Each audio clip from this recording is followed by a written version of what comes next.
have a quorum? Yes, Mayor.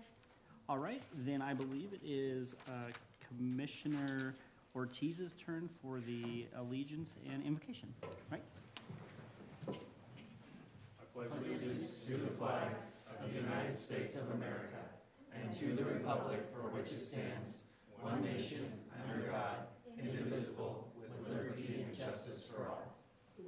you please bow your heads with me?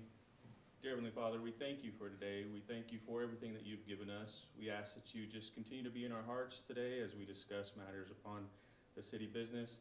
We ask that you just be with our leaders here. We ask that you just help us throughout the order of business. Lord, we ask that you keep our firefighters safe and our EMS personnel safe, Lord, as they're out in this windy weather. Lord, we ask that you just keep us all safe. Lord, we ask that you continue to be with our loved ones at home, be with those who are here in this room, be with us all. In Jesus' name we pray. Amen. All right, first thing up is approval of minutes. Was there any changes to the minutes that anybody saw needed to get done? All right, then those stand as approved. Next is public comment. And this is a time for public to come and discuss anything that is not on the city agenda, because we'll address those as we get there. We please ask you to come forward. You have to give about 5 minutes and state your name when you come up here. Any public comment from today? All right.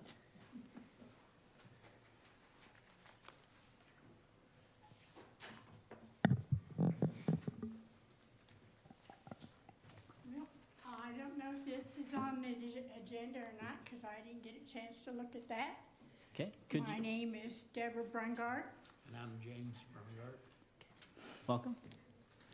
and we came today because we got an interesting letter. It actually was done while I was in the hospital, and it is about an ordinance about gravel where we park Our camper. vehicles or our campers. And we knew nothing about it, and it's in an alleyway, and I don't understand how that has anything to do with Garden City's beautification. Okay, What does it have to do, beautification going down the alleys? I don't understand that. Our campers are tagged, insured.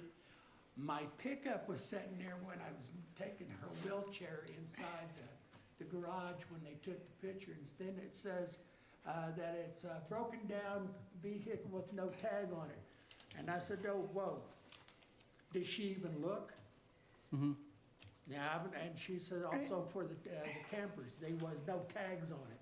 I want to know, if she doesn't do her job that good, she shouldn't be there. Everything is tagged, even the small pull-behind trailer, because we take it out of state. So apparently she didn't look very well, because you can clearly see tags It's on the vehicles. And Okay. we're just a little upset about that. And part, everything too. is on our property, You know. even the pickup. Yeah. And you I can went- tell, it was only there less than 30 minutes. Yeah, I drop off and I come back out and get in it and drive away. That's it. Have you But- contacted the? Yeah, the- We with went this- down She there. just told them, they told And us that they can't do nothing about it, and it's, and if we don't do what it says, that they're We'll gonna get, charge us $500. $500 fine, penalties. And then $500 until they get it done. I said, ain't gonna happen. Okay, Ain't gonna happen. I lived in then- that house for 34 years. And it's just right down this alley. And we're just now hearing about this. And then it said that it would give us 10 days, but by the numbers, we had 4 days. And, The way that this was typed up, mailed out, finally got to us, we had 4 days to deal with it. she was in the hospital in Wichita. We had a flyer out. She had a stroke. And so it's 4 weeks now, she's finally standing and talking, and that's good for me. Mm-hmm. And I've had, And then got angry. and I've had 3 different cancers in the last 5 years.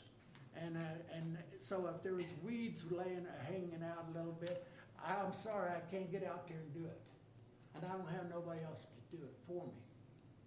And we sure don't have. I'm 65, he's 71. How are we gonna come up with the amount of money? We figured it out, even to put this gravel on there, it's still gonna run us $500.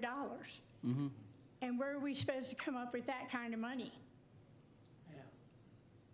And where do I park my campers while we're doing it? Right. Yeah, and that's gonna cost us more to put it somewhere else?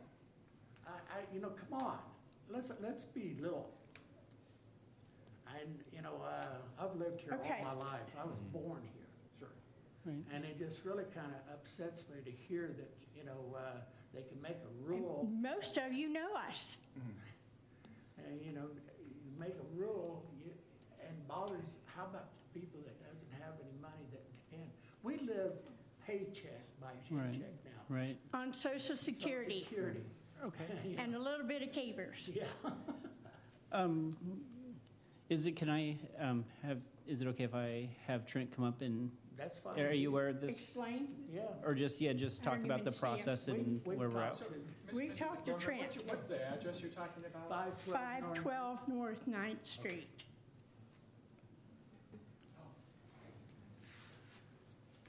And, yeah.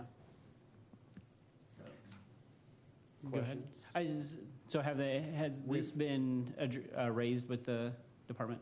Yeah, so we've spoke a couple different times. So I Okay. think the vehicle tag and licensing and stuff like that has been worked out. The gravel is the part that's per ordinance. We don't have that ability to waive. Right. And just to put context, this is one of many complaints we received in the same period of time. So there's multiple property owners that are in the same situation that they are in, Okay. that have expressed concerns. Now, where they all line out, one other gentleman who I don't see here today thought he might show up. The rest have either worked through it with Laura and have some sort of a plan, at least hasn't raised it to this level. Okay. Thank you. Mm-hmm. Actually, I've talked with several others, and they planned on being here, but because of work Right. restrictions, they could not. so anyway, I just got a message from one that said, nope, boss said, no, we're too busy. So, Okay. anyway, that's what we're really worried about. If we're gonna have to do this, where do we get our money at? We pay, like I said, still pay insurance, all the stuff, everything, our food, our pay. You know how many our doctor bills are? Mm-hmm. They're millions. It's not no snap of the finger, Yeah. and we have to make that one little payment at a time, and that's not going very far. And, We're paying $25, 25 for you, 25 for you, 25 for you. Oh, I ran out of money. You get $5. that's because, capers don't pay that good. Right. I'm gonna tell you that Right. right now. Okay, thank you for coming up, and I'll meet with Trent and I'll discuss with him about this, and we can see what the next steps will be to help get this moved Yep. along. Okay. Okay, that's, If you come up with a better explanation why the alleys are included in the Right. have beautification, you looked at the trash barrels? Come on. Right. yeah, Right. maybe they need beautified. Maybe painted, nice little murals on each one instead of the tagging that's on a lot of them Mhm. through the town. They tagged my garage, I don't know. We had to paint I that. had to paint that. Mm-hmm. Every time our garage gets tagged, we have to paint that. Mm-hmm. So far, they hasn't hit our campers, Right. because I'd be very upset then. Sure, yeah. Right. Right, Well, so thank you. you. Yeah. Thank you.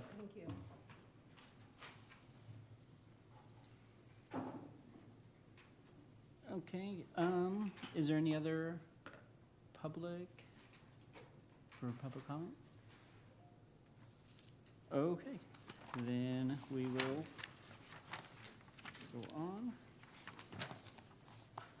Item 6A, the governing body is asked to consider and allow the mayor to proclaim April 10th through 16th, 2022 as National Public Safety Telecommunications Week in Garden City, Kansas. All right. I'll make a motion that we approve the proclamation as presented. Is there a second? Second. All right, it's moved and seconded. Any discussion? All those in favor say aye. Aye. All opposed? All right, that passes. So I will go ahead and read this proclamation. It says, whereas the National Public Safety Telecommunications Week is designated in the second week of April every year, recognized by our nation since 1991, and whereas over 5,700 primary and secondary public safety facilities field more than 240 million calls each year, and whereas the telecommunicators that keep our 911 system running are the lifeline between the public and our first responders, serving as a calm voice as they ensure that the day's crises and challenges are met, and contributing to the apprehension of criminals, treatment of patients, and extinguishing of fires. And whereas public safety telecommunicators exhibit for professionalism, knowledge, and compassion during the performance of their jobs every day, now therefore I, Shannon Dick, Mayor of the City of Garden City, Kansas, do hereby declare April 10th through 16th, 2022 as National Public Safety Telecommunications Week, and publicly salutes the service of 911 telecommunicators in our community and in communities across the nation who do their part to help our citizens. Thank you for your dedication to our communities. Signed and sealed this 5th day of April, 2022, Shannon Dick.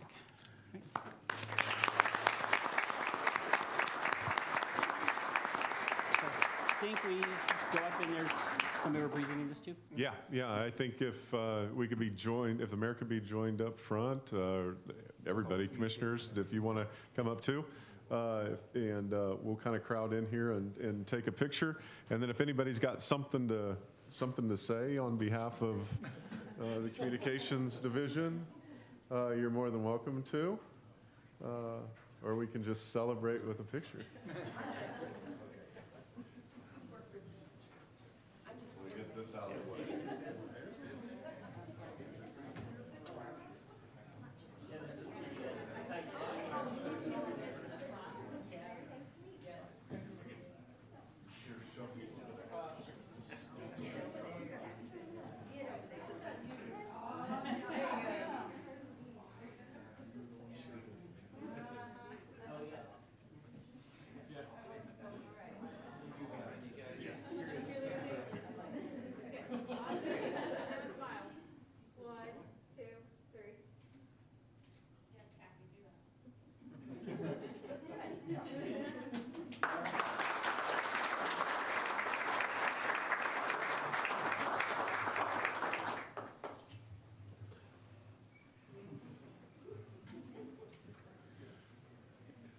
And before everybody runs off, we're going to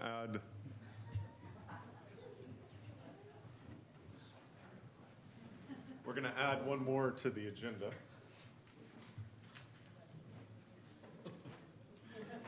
Mayor, This item wasn't on the printed agenda, so if you'd consider adding a new item B for allowing the mayor to proclaim, let me find the date, July 1 as Kathy Kunstler Day. And then if you want to consider that. Yes.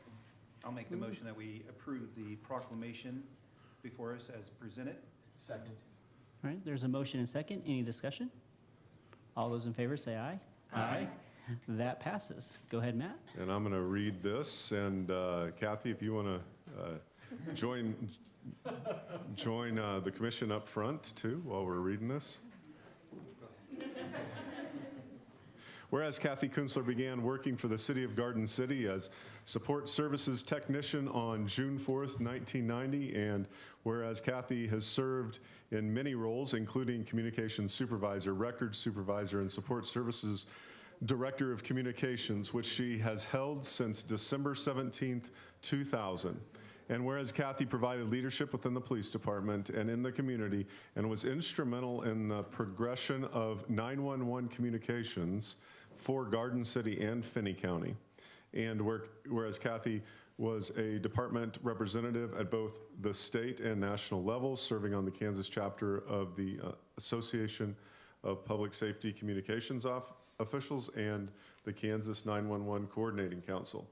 And whereas Kathy will retire from employment with the City of Garden City on July 1st, 2022, after 32 years of service, and whereas Kathy will be regarded as one of the hardest working, most dedicated, most recognizable public servants in Garden City's history.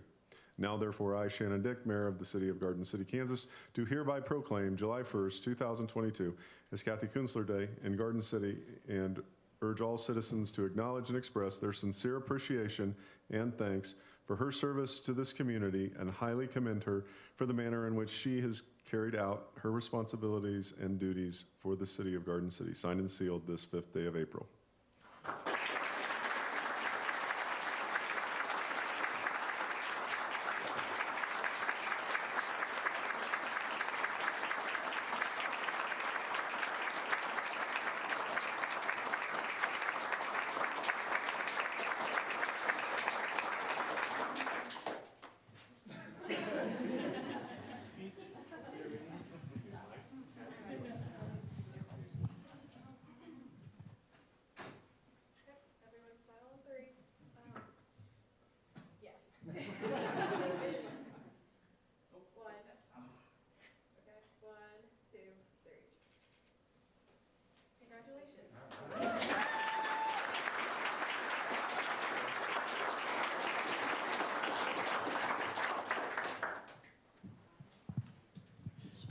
Yeah. Other than a lot of people are in trouble, so I totally am not prepared, have nothing written, so just, this has been a great ride. I kind of wrote my speech for my retirement thing later, but part of it is, I just needed a job after college. I didn't know. You need a job, and I applied here, and 32 years later, and have loved every minute of it, and the people, the city, the department, very, very worthwhile, very rewarding. I've been fulfilled. This career has we've accomplished a lot, from going to where you had to handwrite your things to now we have a 911 system that plots the calls. I mean, it's just unreal, but I'm fulfilled, and it's time. It's time, but thank you. Thank you. That's all I got.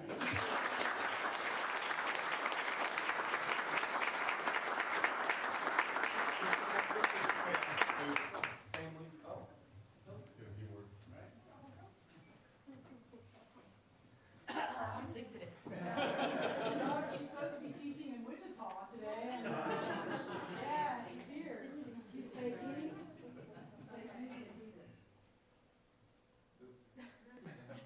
She earned that really. On three. 1, 2, 3. All right, let's go.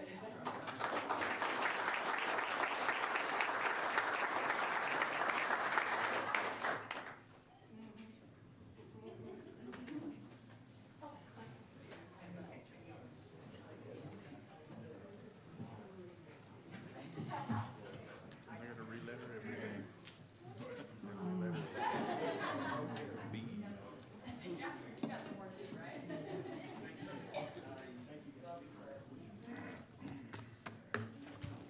You gonna re-letter everything, Matt, after that then? I'll refer to them as Old B, if that's okay. Well, we're still clearing out here. I'll wait for the crowd to clear a little bit and the noise to die down. You can give me a sign when it looks clear. Courtney's getting them all herded there. We're probably good. Okay. On your agenda would be old 6B. The governing body is asked to consider a request from Alan Shelton, Knights of Columbus, to waive the $100 park reservation fee for use of Stevens Park on Monday, July 4th, 2022 for the Patriotic Rosary of the Consecration of Our Nation event from 10 a.m. to 2 p.m. All right. I don't see Chief here, so I'll entertain a motion. And I can read through I got to find Okay. oh, there it is, Patriotic. Okay, there you go. So,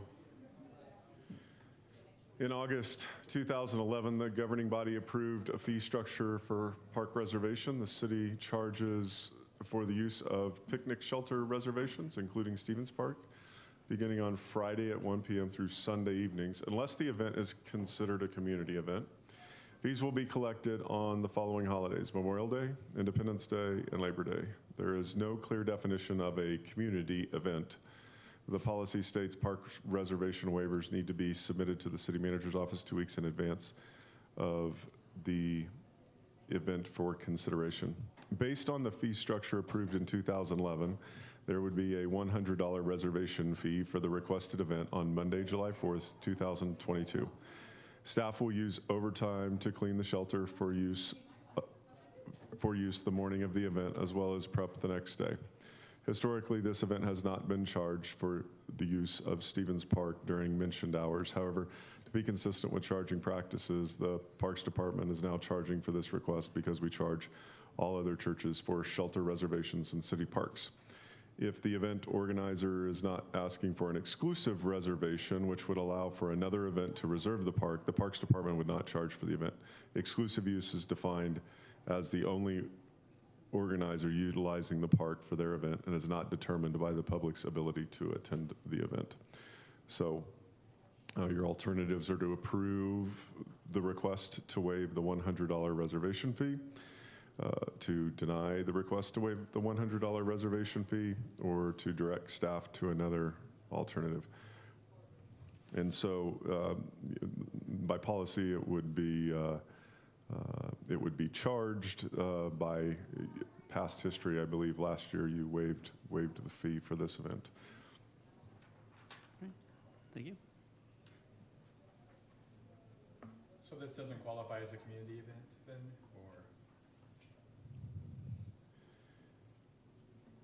or? Are they asking There is for no clear- exclusive use, or they didn't really indicate that in their application? They would, is my understanding, they would like exclusive use, but the public's invited to attend. Again, there is no clear definition of community event.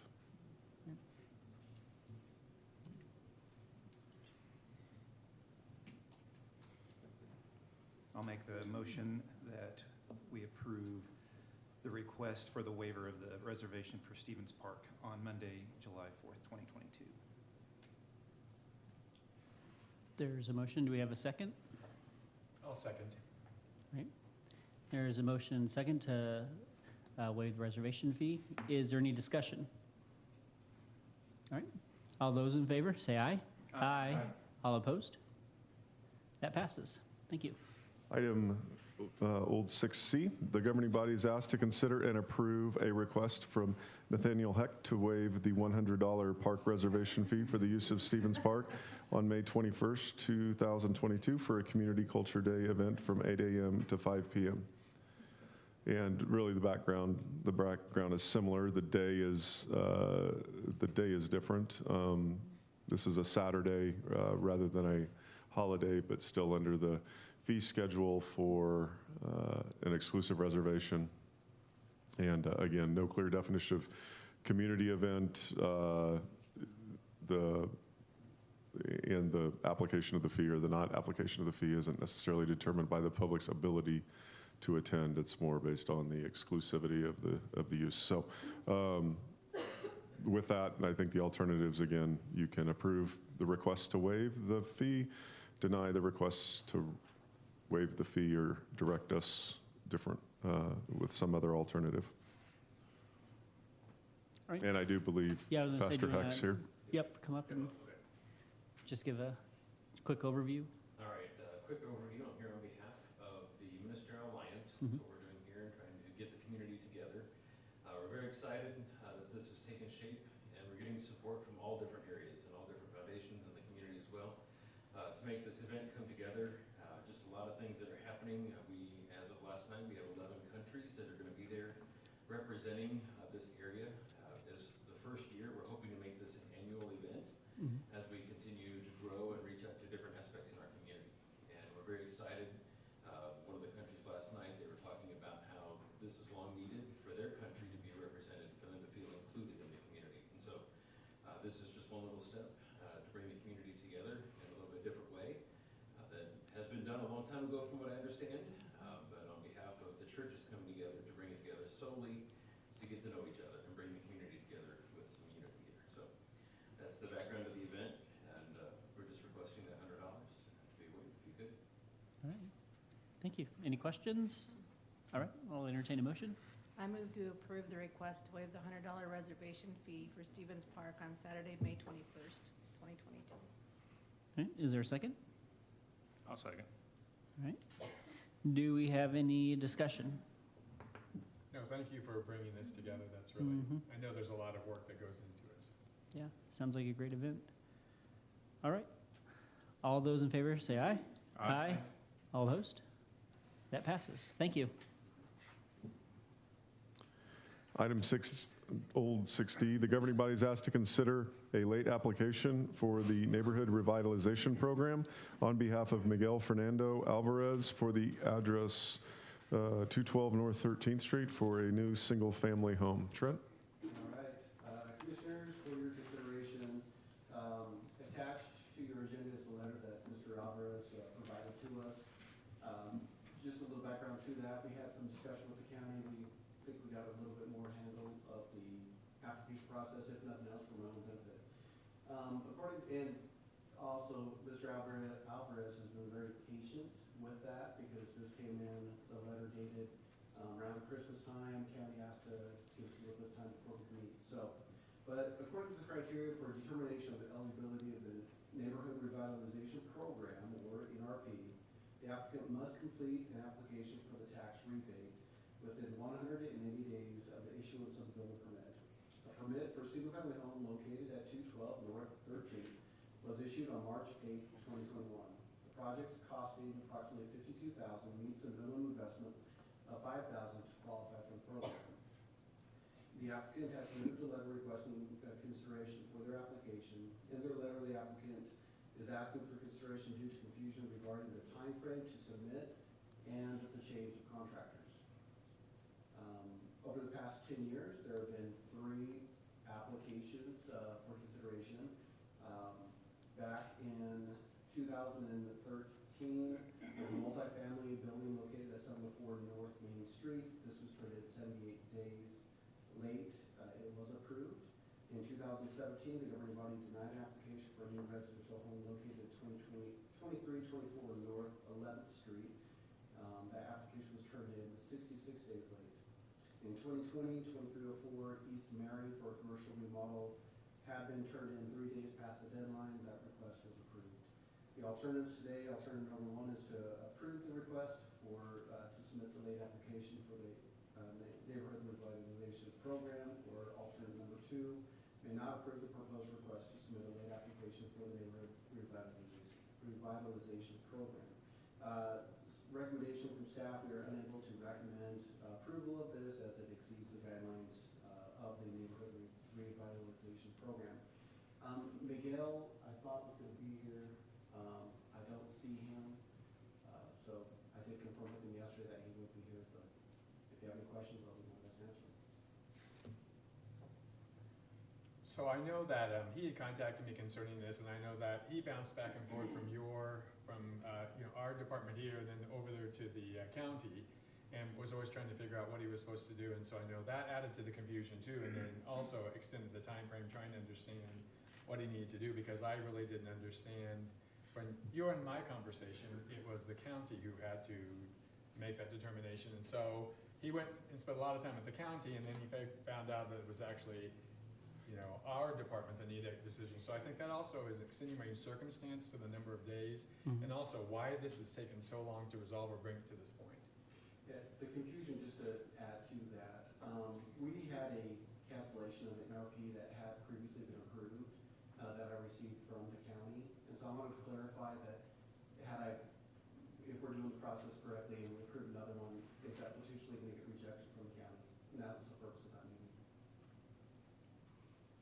So how many of these do you do a year? Or have we done? I know we've denied 3, and it's because of them going, oh, well, not denied 3, but we've had 3 It's come gone before over, the governing right. body because of being late. But So with our new RHAD programs, these are not eligible as they are the same tax dollars. So it'd be remodels, additions to homes. Mhm. They're provided information, we've got applications at the counter. How many we'd have to pull a report to see. I know we have mapping that the GIS has identified for the program, but I don't have numbers for you. And he stated the purpose for this home was to build a kind of mother, father-in-law home on his property so that they had that. And again, housing is really hard to come by in Garden City. So, I mean, I think he was intending, but I know with the contractor, with the change in contractors, which I'm surprised his letter didn't add the detail, but they had a change in contractors, and I know he assumed it was the contractor's responsibility to go in and contact you about the RHID and not, I think that's again added, he didn't understand that it was he who actually is ultimately responsible for that. It doesn't renew though per different contractor, right? It's the permit that actually Yeah, I don't- starts Mhm. that time. Right, it's the Right. construction permit. Any other questions for Trent? All right. Any discussions or a motion? Well, the hard thing for me is I know his intent was to do this on time, and also this is the whole reason why he did this. So with that, I would move that we approve the proposed request to submit the late application for the neighborhood revitalization program. I'll second. All right, there's a motion and a second. Any discussion? is there a better way of communicating this to people that are building homes where they don't get confused, I guess? I mean, the application kind of goes through those guidelines. Those applications are based on the qualifications. So if they meet those, we give it to them. What they do with it from that point on is kind of up to them. I think if you're a contractor and you do this every day, all this seems very rote and it seems very easy, but if this is a one-time or one-off thing that you never do and you're trying to understand all the paperwork and all the guidelines and all the regulation and the rules, for me, I read through the application and I think I understand, but again, I think also, and there's also a language barrier. Fernando he learned English when he came to this country. He's very fluent, well, since I'm not fluent in Spanish at all, he seems very fluent in English, but again, I think there was just that confusion there, so. All right. All those in favor, say aye. Aye. All opposed? That passes. Okay? Thank you. I'll inform them. Thank you. Thank you.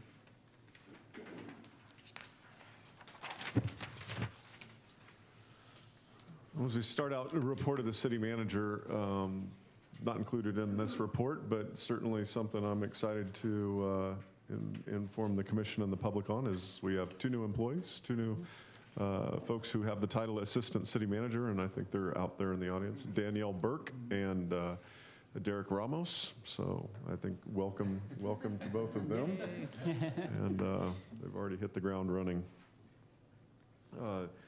Mayor Dick and I, this is item A on the agenda, Mayor Dick and I were invited to participate in meetings convened by Finney County Commission Chair Lon Pishney regarding convention, conference, trade show space, is how it was characterized. Following 2 meetings, the convened group recommended a next step to be Finney County CVB, and Garden City Area Chamber of Commerce requesting proposals for a needs analysis or market feasibility study, as well as a community interest assessment. So I think there were the big group that was kind of convened was representatives from all the taxing entities, as well as what I call partner agencies, Development Corporation, Chamber of Commerce, and the CVB. And after a couple of meetings, when it was determined this next step might be the most appropriate one, some of us agreed to back away and let others take a little bit more of a lead role. And so we're definitely staying connected. We appreciated the invitation. And, it's a topic that is reflected in a couple of different places, I think, based on the scope of where the discussion went, to goals that are articulated in your 2022 and 2023 goals. So we're definitely interested in continuing to stay involved, but probably won't be directly involved in what we're characterizing as the next step. Item B, C, and D are reports, and be happy from staff, and we'd be happy to answer questions on any of those. Great to see the sales tax keeps increasing, so that always is a positive step for us in the community.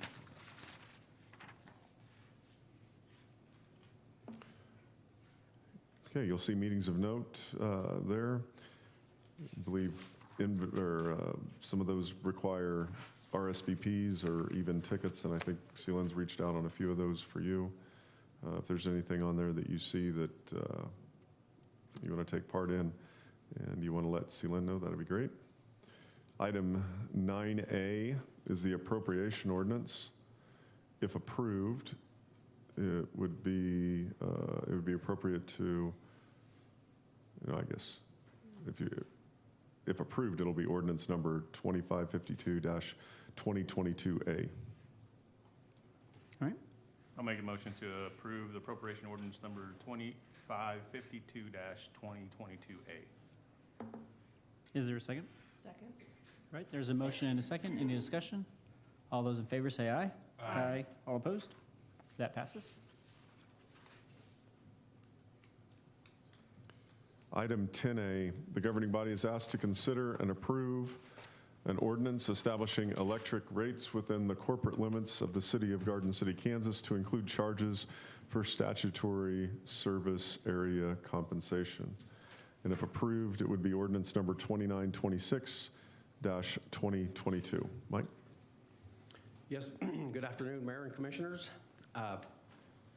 Background on this, the Kansas legislature on March 8th of 2018 modified the state statute KSA 66-1,176 to include compensation of an amount equal to 8.5% of the gross revenues of the total retail sales attributable to the new customers in the territory of which service rights have been terminated for a period of 10 years following the date of termination of service rights of the retail electric supplier.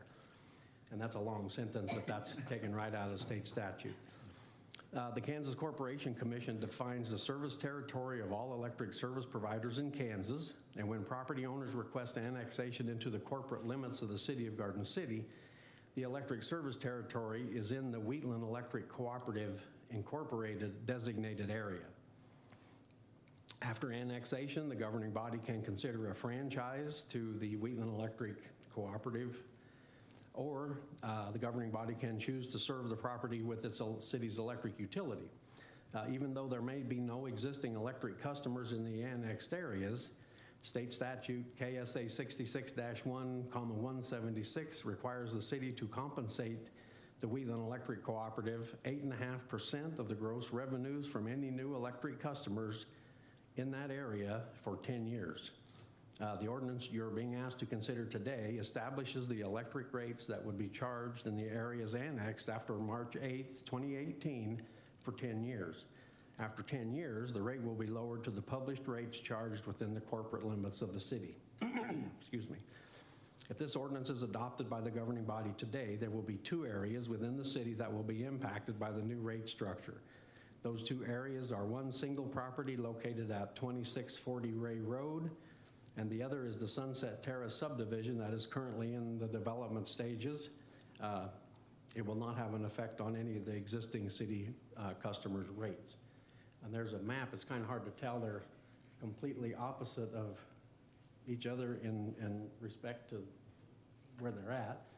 The large one out there that Matt is circling is the Sunset Terrace Estates. That's the one out adjacent to the cemetery and Towns Road. So the alternatives are to approve the ordinance as presented, do not approve the ordinance, and direct staff to pay the required amount from rates collected from from the existing city electric customers. And staff recommends alternative 1. The fiscal note is there'll be no financial impact to the city's electric utility until customers from the annexed area are placed on the new rate schedule. When that occurs, additional revenues will be collected and then paid to the Wheatland Electric Cooperative on an annual basis as required by state statute. And I'm happy to answer any questions on that. I'll make a motion, we approve ordinance 2926-2022. There's a motion. You have a second? Second. We have a motion and a second. Any discussion? All those in favor say aye. Aye. All opposed? That passes. Okay, thank you. Mike. Thanks, Mike. Item 12A, the governing body is asked to consider and approve the furniture bid package for the Garden City Regional Airport Terminal in the amount of $517,767.08. Sorry, Mike said he had a long sentence, but I feel like my sentences are extremely long every single time. So as we move through our terminal project, we need furniture for the brand new facility. So this incorporates all the furniture for the entire facility that is a combination of public spaces, non-public spaces, office spaces, back of the house spaces for employees. And so with all that, we went out for bid with our Sourcewell contracts, and what's not on bid with Sourcewell contracts are we have multiple bids on that furniture pieces for that. So all the package information is included. Important notes is almost all the furniture have electrical outlets in it, which is like the number one question I get. So there'll be a lot of charging stations for everybody when they're waiting for their plane. The hold room has 148 seats. Combination of benches, chairs, community tables, kind of a little bit of everything, some lounge chairs. And then the lobby area is about 50 chairs, and then the baggage claim area is about 20 seating options for waiting passengers. This does also include all the furniture for the restaurant. It does not include the kitchen equipment. That was part of the construction bid. So with all that, everything is presented in front of you for consideration. I'll make a motion, we approve the bid package as presented to the commission in the amount of $517,767.08. There's a motion and a second. Any discussion? All those in favor say aye. Aye. I just had a question. So will Sure. they ship that, and when the terminal is done, then will they be procuring it and then holding it, or they ship it? I mean, and Is so I was he- curious about, do you Yeah. have to store it, or? So what happens is why we wanted to do this already, so we can lock in prices, because as everything is being inflated, so we wanted to lock into the prices. So the purchase orders will go to all the vendors. The vendors will be required to store the furniture until we're able to accept it, and that'll happen in the phases. So the first phase we'll receive the furniture when that's ready, and then we'll receive the remaining furniture during the second phase when it's ready. And when will you start the first phase? We are still working a little bit on the paperwork side. The contract with a construction company should be on next agenda. Hopefully, we are still kind of just working through some paperwork with the FAA and the contractor. The contractor, Crossland Construction, came out last week and visited the site, had a really good initial meeting with them. They're excited. They want to start mobilizing as soon as they can. As soon as they have that signed contract, they will be mobilizing. It'll take several months before you see actually any groundbreaking, just because there's a lot of setup for the phasing that we do. So hopefully, they're looking at the end of May of mobilizing, as long as we get that contract. That's the last thing we're waiting on for that. So hopefully we get that all settled up with the FAA and bring it to your, for approval next meeting. I had a question, I know that high winds are, I mean, I love it when they thought it rained a lot, so that's why we needed the skyways, but Yeah. The idea about high winds, and so how do you guys, somebody asked me how you prepare for that. I mean, I know it sometimes delays flights, or, Sure. flights taking off or landing, but I'm Yeah. curious about how you have to deal with that, so. Yeah, so the airline does have requirements that their aircraft is tested, that they can land in winds, crosswinds, straight on winds, everything like that. So last week was really windy too. They had a major crosswind, and that pilot just set it down beautifully. He did a really good job. So there is, wind is a factor for flights. But as far as the terminal structure and going forward with the new jet bridge, it is rated for 120 mile per hour wind gusts. So it does swing out and swing in, but if it, for some reason it was a really bad day and we just didn't want to risk it, there is the ground boarding option as well once the construction is completed. So we have a couple of varieties that we can deal with, whether it's wind or anything that we're concerned with. Thank you. Yep. Thank you. Did you need to ask for the nays, just I to make sure? I figured, yeah. Yeah. I mean, you can be here for this part too if you want. All opposed? All right, that passes.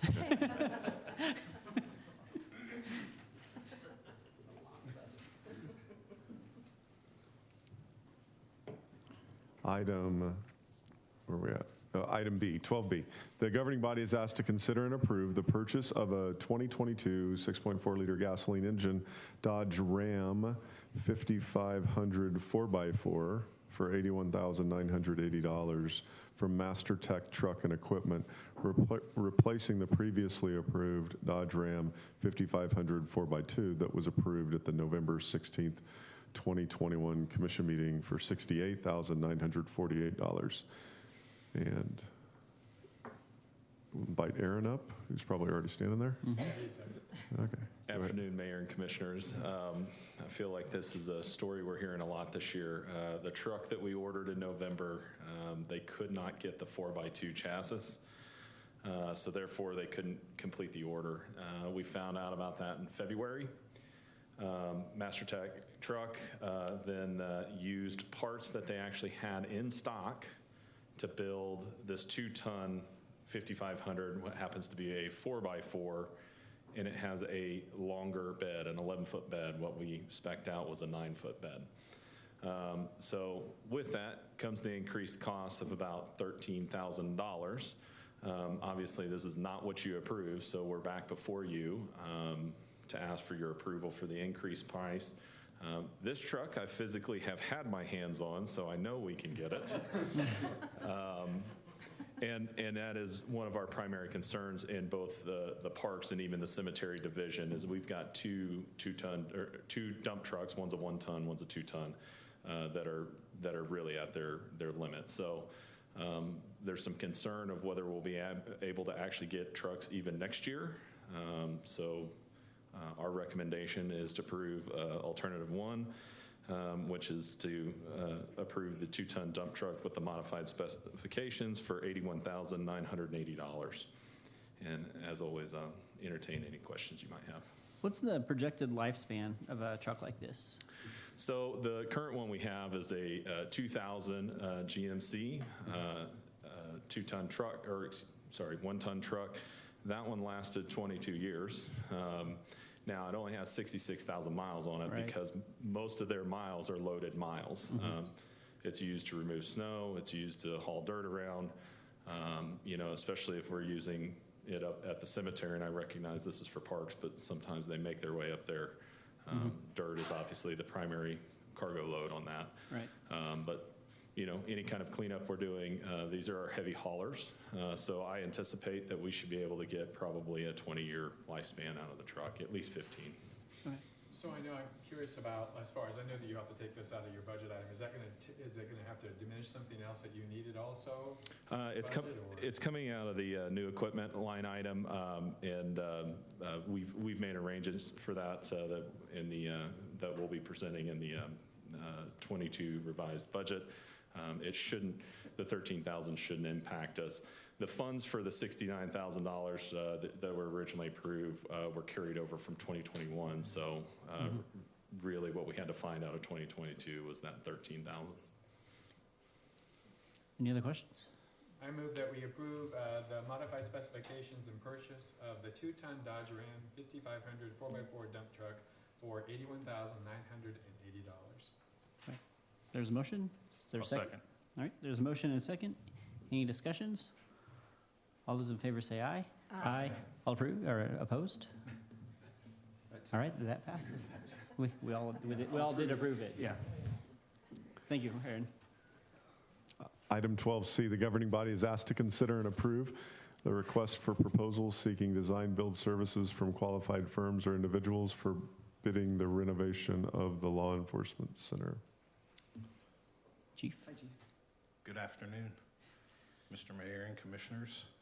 What you have before you is a consideration, a request, and for consideration and approval for design build services from qualified firms or individuals for our renovation. And you might be thinking to yourself that you've heard this before and you've read this before, and you would be right, other than the last paragraph in the background, which talks about when we put it out for RFP in December, we didn't get anybody that bid on it. So we went back to the drawing board, and that's what you have before you. So everything else that's contained in the package is the same, other than that one paragraph, and obviously the RFP, where we've changed it to request for design build.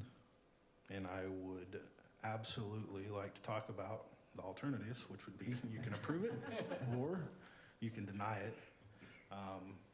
We have allocated in our budget money for this, has been set aside for a while, so that's all taken care of.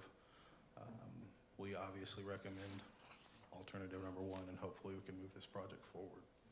And I would love to answer any questions. So the design build, so that makes it more attractive to bidders? Is that what you're saying? I sure hope so, sir. Okay. What actually, for me, I don't want one of my staff members to have to manage the project. Oh, I see. So what you're saying. Yep. that's why we're going for this, Yeah, that's good. just because they're busy. I move to approve the RFP to identify architectural services for the renovation of the LEC. So motion, is there a second? I'll second. All right, we have a motion and a second. Any discussion? All those in favor say aye. Aye. All opposed? That passes. Thank you. Thanks, Chief. Item 12D is an executive session. We don't anticipate any binding action taken after that item, so if we want to save it till the end of the meeting, Mayor, Yep. let's go on to the consent agenda. If there aren't any items you want to pull from that to talk about separately, the appropriate motion would be to approve items E1 through 3. I'll move to make the motion to approve the consent agenda for items E1, 2, and 3. There. I'll second. All right, there's a motion and a second. Any discussion? All those in favor say aye. All opposed? That passes. We can do commissioner reports if you'd like, and then we'll shut down the Channel 8 broadcast Right. for the after, well, then we'll go into executive session and shut down the Channel 8 broadcast. Commissioner Ortiz. So I just, first and foremost, like to just give the thanks and to the city employees, the waste the city waste, gosh, I can't say that right, but anyway, solid waste, there you go. First and foremost, thanks to them for picking up trash starting this week on Monday. I had some trash that I didn't want to fill up the dumpsters with, so I was kind of just put those out in the front. But really, thanks to those persons out there picking up trash, and then especially just be with them and remember them in this windy time's coming. So be prepared for your trash to be in the neighbor's yard, because it will happen. Also, just like to remind people of another date coming up on April 22nd. It's the Broncbuster Athletic Association Hall of Fame. It's a great opportunity to go. You can buy tickets online through the community college website. I think it's $50 a ticket, but you would get to meet some of the great people that were leaders in the community.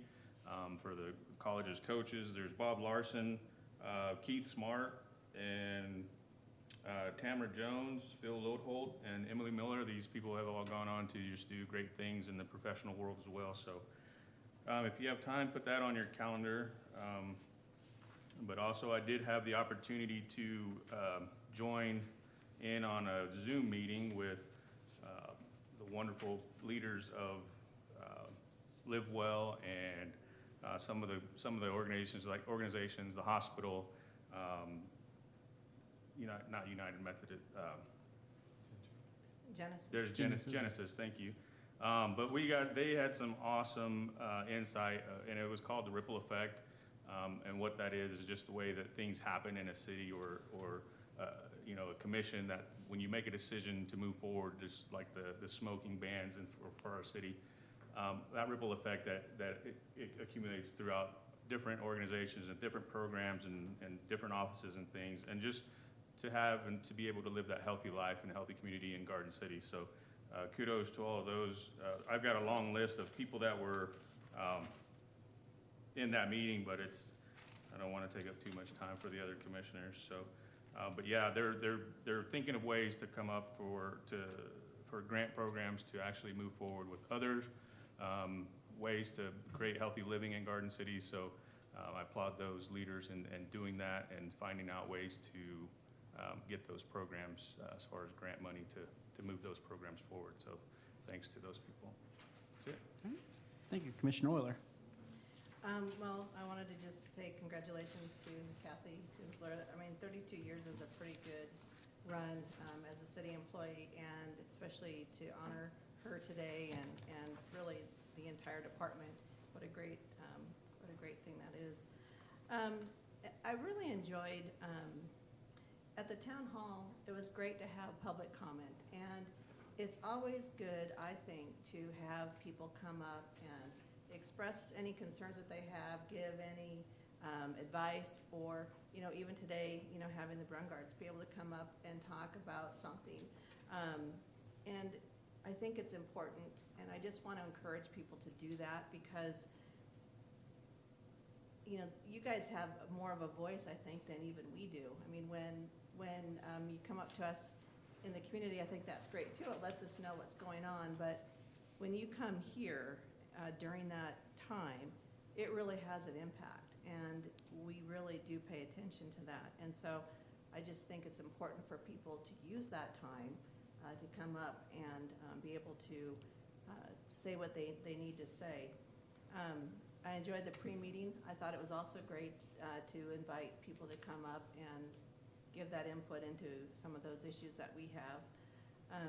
It's also kind of cool to be able to start approving things for the airport, and to move that project forward. So that's really all I have. All right. Commissioner Under. I cannot believe that we made it through without saying congratulations to the Jayhawks for their championship. So We were waiting for you. I totally thought you'd have it. Even though I do not like fireworks, especially that night, I was willing to. It was kind of exciting to know that, and that was really neat that they did that. So congratulations to, especially those of you who are KU graduates or alumni. So everyone needs a little bit of that win there. It's good for Kansas too. Again, I want to say congratulations to Kathy. An incredible career. She has helped so many people in that department. She has really given all the things that she could. She gave to so many others, and so it's not just about her, but she has really made a difference for years to come. So her investment in the people who she's raised up to take her place, she's really a neat lady.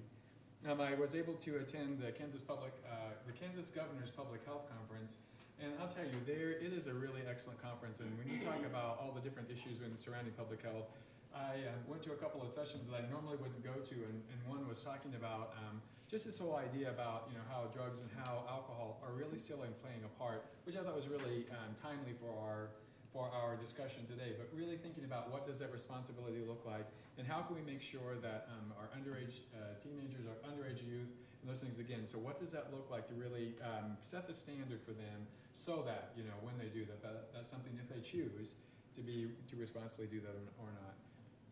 We're really impacted by our neighbors, and so a lot of different states who have made decisions to legalize marijuana or to do these things. We're not autonomous, or we're not. It's really impacting us also. And so here out west, it's a little bit different for us. And so I thought it was really interesting. We had a really great talk by our Highway Patrol. We used to have a really great guy here too, and I just lost his name. Darn. But the officer was he was a specialist in knowing all of these, how we can really do and what we need to do, be watching out for.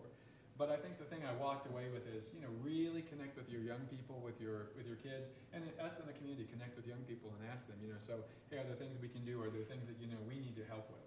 I think it's really important. Spring cleanup is really, it's a huge deal. I've set lots of things out, and then people come and take them, and I thought, man, I must have missed it, because so far, I have nothing out in front of my house, but I'm gonna do that here soon again. But I really appreciate and just want to say thank you to the city and also the city employees, because it is a lot of work picking up everything, but it really makes a difference, and a lot of people say thank you. So with that, that's all I have. All right, Commissioner Cessna. Yeah, I'd like to congratulate the KU Jayhawks for their win, and you know, it really puts Kansas on the map. Even though that some people don't know where Lawrence is or where KU is actually located, but that's okay. We understand that. Good pre-meeting this morning. I agree with Commissioner Euler. You know, it's good to get that feedback and that community input from people, especially on policies that we have. It's good to receive that from individuals, but it's good to also, like we did today, where people have an issue, they need to bring it before the whole commission instead of going to one commissioner and explaining it to them. They probably need to come to the whole commission, and so that we all hear it on the same note. So good for that. Again, congratulations. I understand it's a tough job for our communicators and dispatchers. Sometimes they're put in a tough situation, but they do their best, and trying to communicate from the public to first responders and then back to the public. They've got a high stressful job. So be thinking of those individuals that work 24/7 for us to keep us safe. And that's all I've got. All right, well, Speaking of, it's been, yes, lots of things covered. Congratulations, Kathy, a good career. Great to see a great staff turnout when they all come and show and are appreciative. So you can definitely tell the legacy that she has. Also, like was mentioned before, great to see the public comment both at the town hall and today. And we'll do our best to make sure we follow up with those issues that were presented at both meetings, and do that. KU, I was going to say that it pains me. I'm a K-State grad, so it pains me to say that. But you do know when your internet stream is about 10 seconds slower than the rest of everybody else's is when you have fireworks going off before the last shot is actually shot. So a little anticlimactic for me because I heard the fireworks go off ahead of time. But that was good. That was good overall. Great pre-meeting. I'm glad to see the community turn out. Like we said, and also it's good to hear opposing views. I mean, it's good to have community participate, but also it's good to have both sides of issues be there. Like Commissioner Cessna said during the meeting, sales tax collection still continues to do very good. It's again one of our best months ever, which is a good testament to our community. And then the last thing that nobody else has mentioned because they don't know about this because it was just stuff with our office is we had some recent prospects come through the town that were looking at doing business here in one way or the other. And they took tours of the community. They talked to staff at the city. They talked to business leaders. We went to Walmart with one of them and just we're at the pharmacy.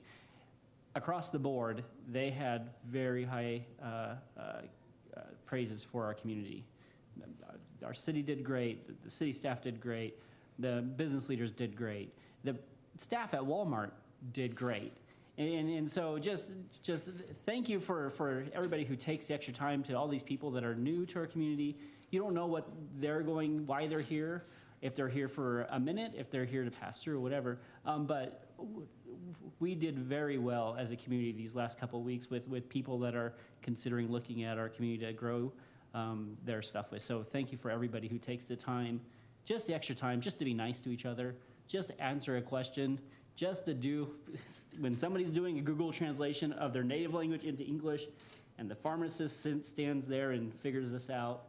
I mean, it makes a difference. And it's not just making somebody feel good. It's going to make an economic difference and gonna make opportunities for our city. So thank you for everybody who did that and took the extra time, whether you knew it or not, showing off our city these last couple of weeks. With that, I think it is time to do executive session. Mayor and Commissioners, the executive sessions listed under 12D. We request that you consider going into executive session pursuant to KSA 75-4319B1 pertaining to personnel matters of non-elected personnel and their contractual obligations, because if this matter were discussed in open session, it might invade the privacy of those discussed, and for the specific purpose of the city manager's evaluation. And just have you, And just have me. Well, For- and you all too. and, yeah, For how long do we think? 4 hours, no, I know. I think 30 minutes would be fine. 30 minutes? minutes. Okay, for 30 minutes? so moved. All right. Second? There's a motion and second of the motion. Any discussion? All those in favor say aye. Aye. All opposed? Oh, starting at, 2:10. all right. Starting This is at fine. 2:10 and we'll be done at 2:40. You guys first meeting the commission. I'm All sorry, right. I was gonna. Did they I do totally not say forgot to no? mention this. I was listening to his time question. Did not say that. The entire thing for which you're going into executive session for. Did you read the entire motion? I make a motion that the governing body can go into executive session pursuant to KSA 754319B1 pertaining to personal matters of non-elected personnel and if their contractual obligation, because if this matter were discussed in open session, it might invade the privacy of those discussed. Have the city manager for the purposes of the manager's evaluation, starting at 2:10 for 30 minutes and getting out at 2:40. We can go back through for a second. Second. Motion second. Any discussion? All those in favor say aye. Aye. All opposed? Thank you.